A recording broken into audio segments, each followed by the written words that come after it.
All right, welcome to Enterprising People. I'm Kimberly Bailey Tureuad. So happy that you've joined us on this beautiful Tuesday. A little breeze out there for us, and it's just, I guess, fall is approaching. So again, get by your phone. We'd love to have you call in at 702-647-3688. And we want to thank our sponsors, the Southern Nevada Water Authority, Power 88, KCEP, and Las Vegas Black Image Magazine. Also, coming up, all my sisters out there, I need you to either email me or go ahead and give me a call at 702-615-8216 for the second annual Las Vegas Caravan for Mammogram. And we're going to get together, decorate our cars in pink and black, and then we're going to caravan down the Las Vegas Strip on October the 5th. This is free for you to participate. You get a big old bag of decorations. We decorate our cars. On behalf of the Breast Cancer Awareness Month, we got to take care of our girls. So again, this is for all our sisters. We're targeting African American women, black women. I don't care if you're Ethiopian, Nigerian. We're all going to come together. And why are we doing that? Because we are the first to die from breast cancer. So that be the fact, we have to galvanize. We have to get together and remind us, each other in a sisterly, loving way to take care of the girls. Again, October the 5th. Give me a call at 702-615-8216. Leave your email address and I'll go ahead and send you the paperwork on that. Also, our Mind Your Own Business classes. It was fabulous this past weekend. We have one more weekend, Saturday and Sunday at the West Las Vegas Library. If you want to have your own business, mind your own business, please, it's not too late. We're going to be focusing on procurement opportunities and marketing Saturday and Sunday. Saturday will be from 4:30 to 5:30. Sunday will be from 2:30 to 3:30. So again, I hope you come out and join us at the West Las Vegas Library. Now, without any further ado, I am so excited because this sister is my sister. We actually graduated from Spelman College together, and she is a judge in Cleveland, Ohio, and she's written this book. Look at this book. It is a big book. She has written a book, Make the World Your Oyster. That is a tongue twister. The Ultimate Travel Guide. Lauren, you hear me? And it's Lauren. I know, but it's Lauren Cecile on the book, but I know her as Judge Lauren Moore Rivers. Hi, Lauren. How you doing? Hi, Kim. Hi. I'm so excited. I know. What a great book, Lauren. I'm so very proud of you. Oh my God. And I'm proud of you for so many reasons. I mean, you're a judge in Cleveland, Ohio. You have done so much. When did you find time to write this big book? That's what people ask me all the time. First of all, girl, I am proud of you, your magazine and your radio show and all that you do. Aww. And I just showed, Spelman Black Girl Magazine. Woo! That's right, girl. Our class, Mutual admiration. Yes. And our class is doing it. I mean, everybody. My God. I mean, we all. Roz is on the board of Amazon. She's the COO of all the Starbucks in the nation. I mean, it's so many sisters doing so many things. I'm just so proud of Sean Robinson. I mean, it goes on and on. But tell me now, how did you think about writing this book, and how did you have the time to do this? Well, first of all, let me say, it's a labor of love for over 4 years. Oh, okay. The reason I decided to do it was because about 4 years ago, we went on a European a European trek through 4 different countries. It was myself and my sister and my daughter, Brooke. And before we were going, I wanted to prepare to find out, what kinds of things should I expect, what kinds of things should I do, and all that. And there was no book that addressed my concerns. And so all the books that you see in the travel section at the library or at the bookstore, all of them are about a specific place. All you want to know about Paris, all you want to know about Copenhagen, whatever. But there was nothing about travel in general.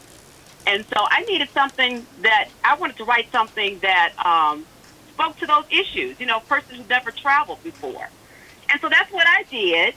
And so 4 years, I would just amass different things to write about. And I compiled all these things off the internet and from my readings. And this is the book.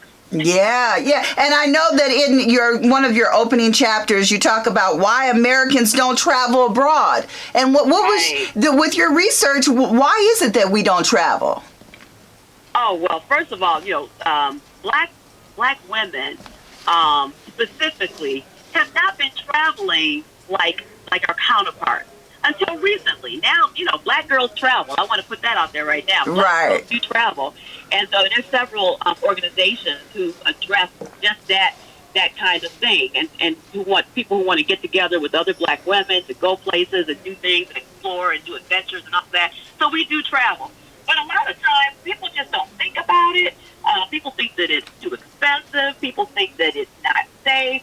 For a whole host of reasons, people just don't think about going to London or going to Japan or whatever. And it's such a great, invigorating thing to go someplace where you never thought that you would ever go.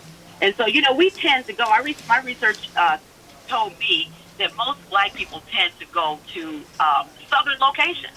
They go to Florida, they go to Atlanta, they go to LA, they go to places like that. But they don't. The travel abroad is not really on their bucket list. Yeah. And so that's not true with just blacks, but just the whole country. Yeah. The views are just like traveling outside of these United States. And so I kind of wrote the book for those people, too. Say, hey, there's a whole big world out there. We should go and explore it. Exactly. And it does so much for your soul, for even your children to be exposed. I thought I was going to another country when I actually went to Spelman. I was like, oh, my God, from Las Vegas. I was like, oh, where am I going? I was just so quiet because it was such a shock and I didn't know anybody. I think I was the first person from Las Vegas to go to Spelman from Las Vegas, because I remember people. Yeah, people used to ask me, where do you live in Vegas, in the hotels? But at the same time, I mean, if I didn't have that experience, I wouldn't have met you. I wouldn't have had, and something about an HBCU. I mean, when you go to that, our relationships, we last forever. I mean, we have how many lives? Yeah, nothing like it. And again, so to get out of your nutshell, get out of your zone and to go to another country. And you've traveled all over the world, Lauren, and especially, and I'm going to talk about our people, black people. When you travel, how are we received in other countries? Because I think that it's maybe a misconception that we're not embraced in other countries. But I have found just the different. I mean, people like, I know if you go to Africa, people are like, hello, my sister. Hello, my sister. I mean, your sister, your brother. What's been your experience when you go abroad, especially as being a black woman? Right. Well, that's a good question, because I would say that my experience, I have not had any hostility. I have not had any negative experiences based on the fact that I was an African American or an African American woman. But I know that there are people who have, so I don't want to dismiss their experiences. But maybe I've just been lucky, or I've gone to the right places. I've just, interacted with the right people. But first of all, I think that people are just in awe of Americans all over. And, of course, they want that American money. And so, anyway. All right. But they seem to be very, very receptive to African Americans and everything. When we were in Turkey, we were in Istanbul, a lot of the shopkeepers, and I know this is part of their sales pitch and everything. Oh, hello, you look like Michelle Obama. You like Beyonce. Hi, Beyonce. Okay. They can't call you, and whoever is in popular culture, that's what they refer you as, and they're just very, they're kind of flirtatious. The men are and everything. And but it's not just the shopkeepers and the sellers, but most people they seem to be very kind, very kind. And so, but I know that there is an issue. There is an issue. Right. And that fool in the White House right now, he's not making it any easier. I know. Oh my God. So the thing, so I be like, I don't know that person. I don't know that person. But I want you, in your book, you also talk about make it happen, because so often we think about, I would love to, take my family to Paris or to London or to Turkey or, just somewhere, or Africa, anywhere outside of the country. country, and but the financial situation is something that we just can't conceptualize. Is how do we, in your book, you have a chapter that says make it happen. What are the first things? What are the first things that we need to do to make something like that happen? Well, I think the first thing we need to do is set a goal. Say, okay, I want to go to Africa. Like this year is the 400 years since they took the slaves from Ghana, and so a lot of people are making this pilgrimage to Ghana because they want to get there this year. So of course it's kind of late to be going to Ghana, even though I just got an email saying, "Hey, we're going to Ghana to commemorate this 400-year trek from slavery to the United States." And see the door of no return and Gory Castle and all of that. And I'm like, wow. So they said, oh, it's only $3,200. I'm like, well, that would have been nice to know in January. Right. So that you can start putting your coins together so you can be able to do this. Because it sounds really good, and that's really a good price from Cleveland. But the thing is, once you realize that you want to go somewhere, you got to figure out, okay, how much do I need to save per day? Or what can I do? What kind of things can I eliminate from my budget to put some money aside to go on this trip? Or what kinds of things can I sell out of my house?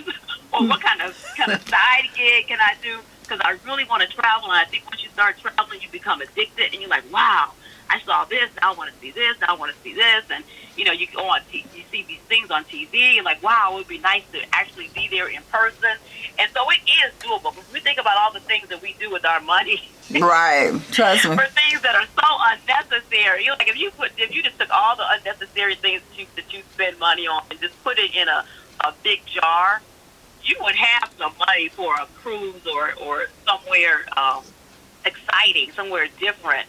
If you think about it, I mean, people have their Starbucks fixes and all of that. I mean, they say, cut out your Starbucks, you will have X amount of dollars at the end.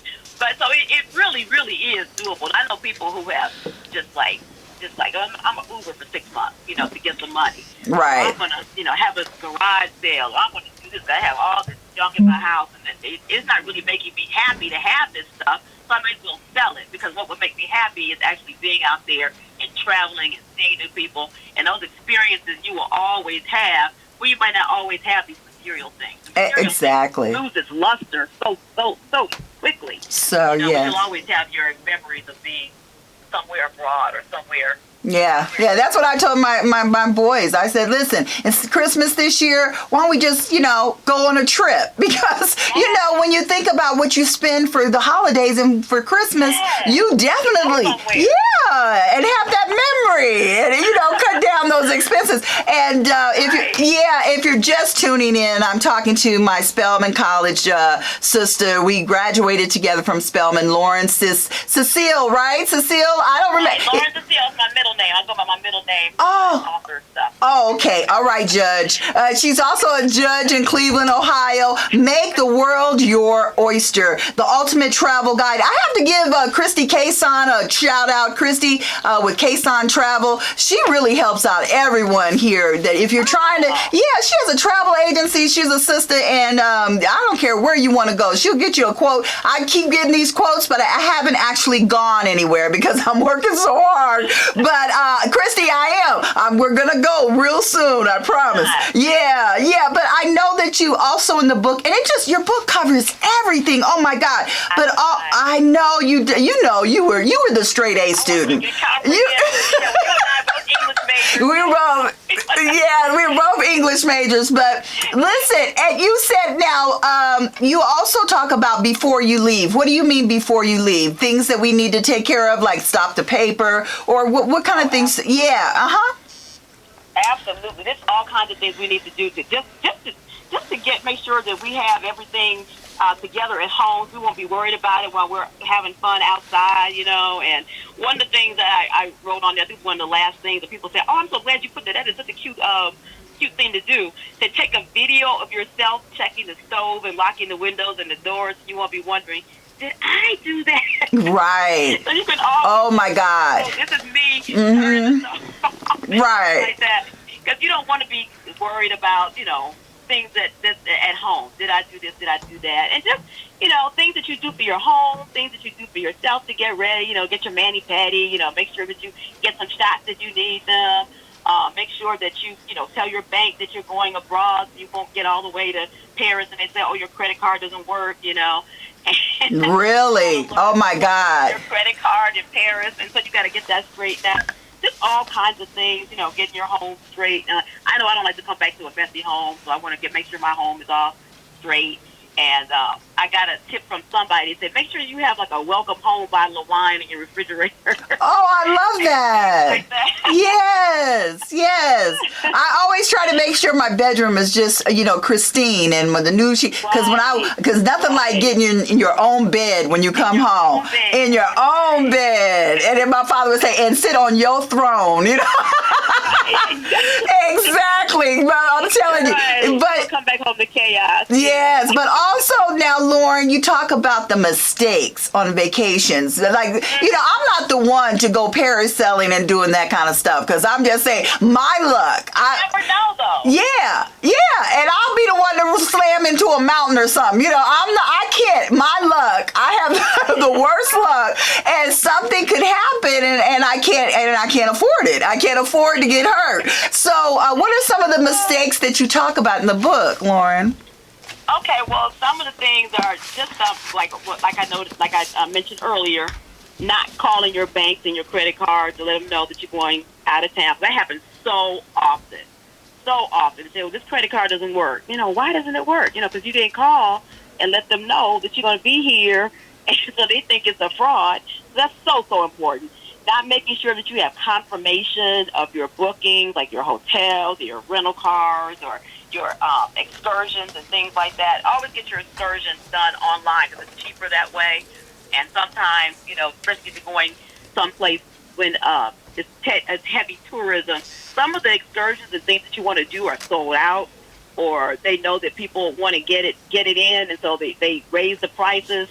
So try to book as much online as you can.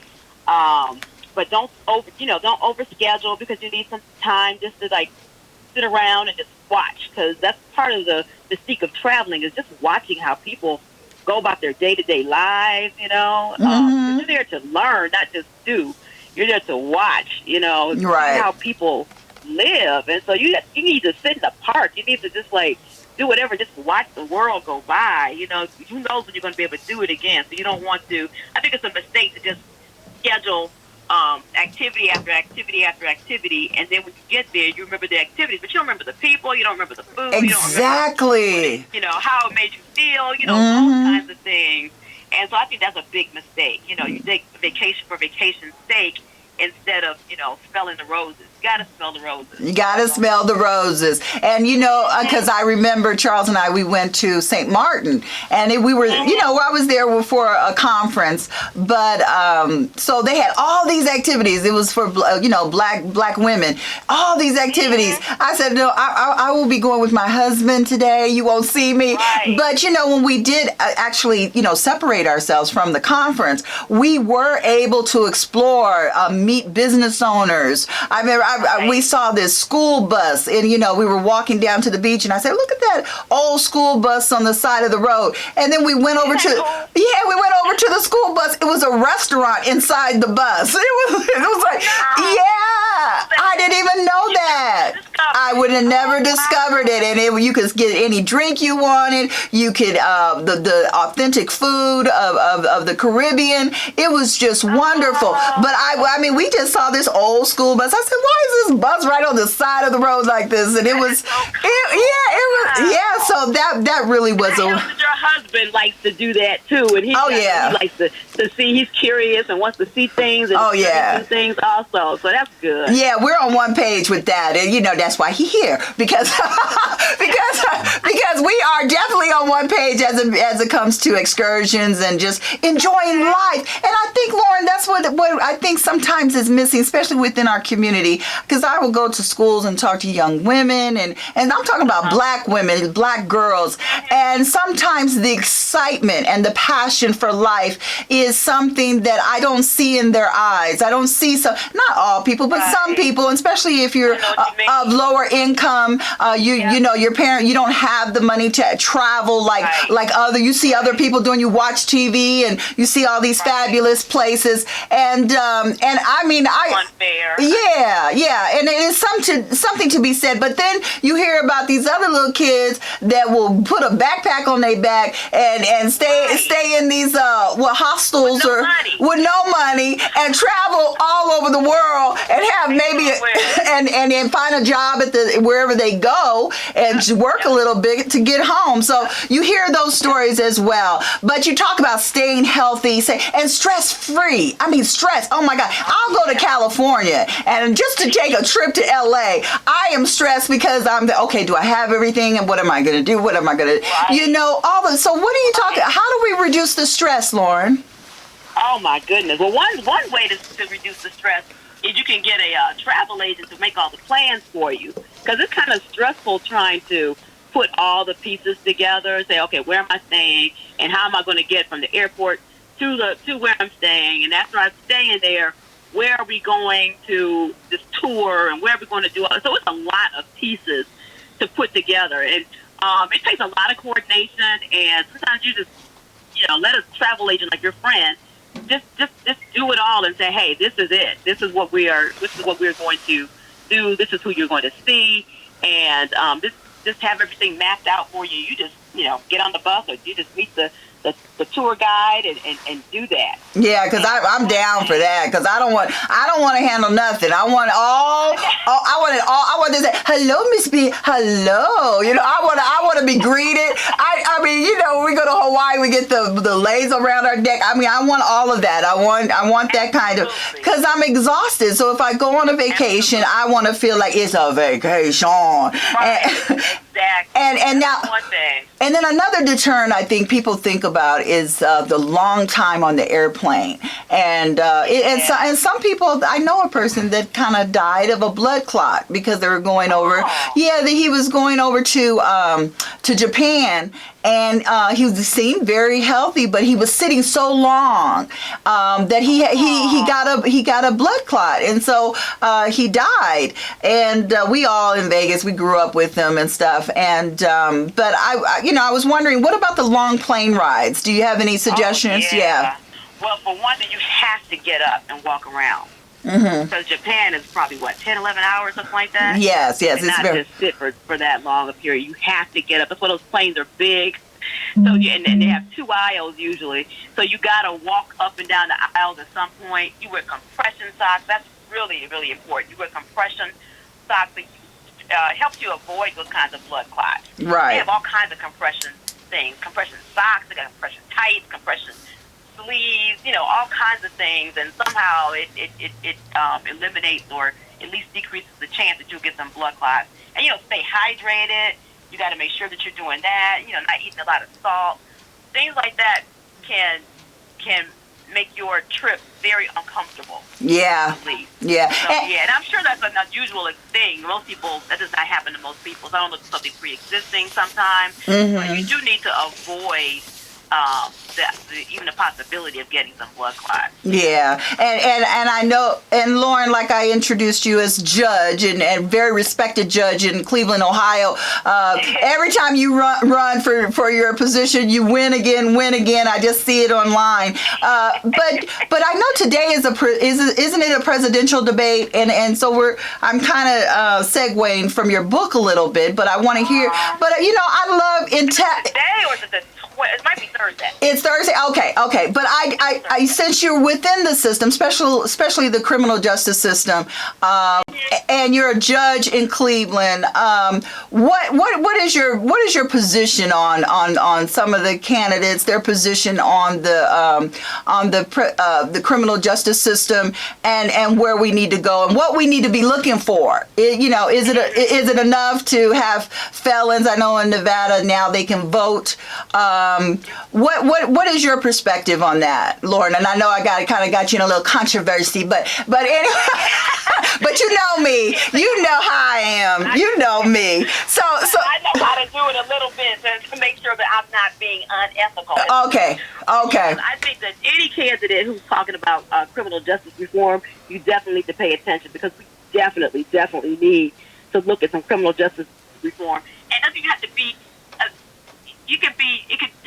It needs from top to bottom reform. Right. Because we African Americans, as you know, go to jail more. We're on probation more. We can charge more. We're policed more. And from the street to the courtroom to the prison. I mean, that whole thing needs to be reformed. And they can start with the people who've been convicted of marijuana cases. Mm-hmm. Because now it's becoming legalized and decriminalized, and we still have people who are serving time for marijuana. I know that's crazy. Yeah. And if states are, they're wiping out anybody who has a conviction for marijuana. We're getting rid of it. Okay. And so that's a start. Okay. Okay. Profiting off of that.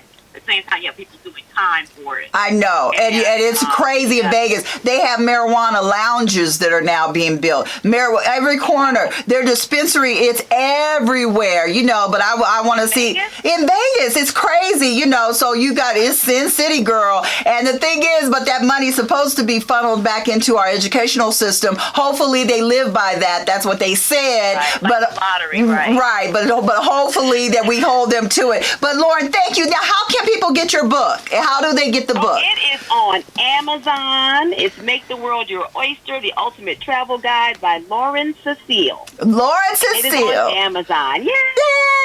I love you, Lauren, and I'm going to see you soon. Oh, and we got to get together, Lauren. I just love seeing your face on the back of the book. There's my girlfriend.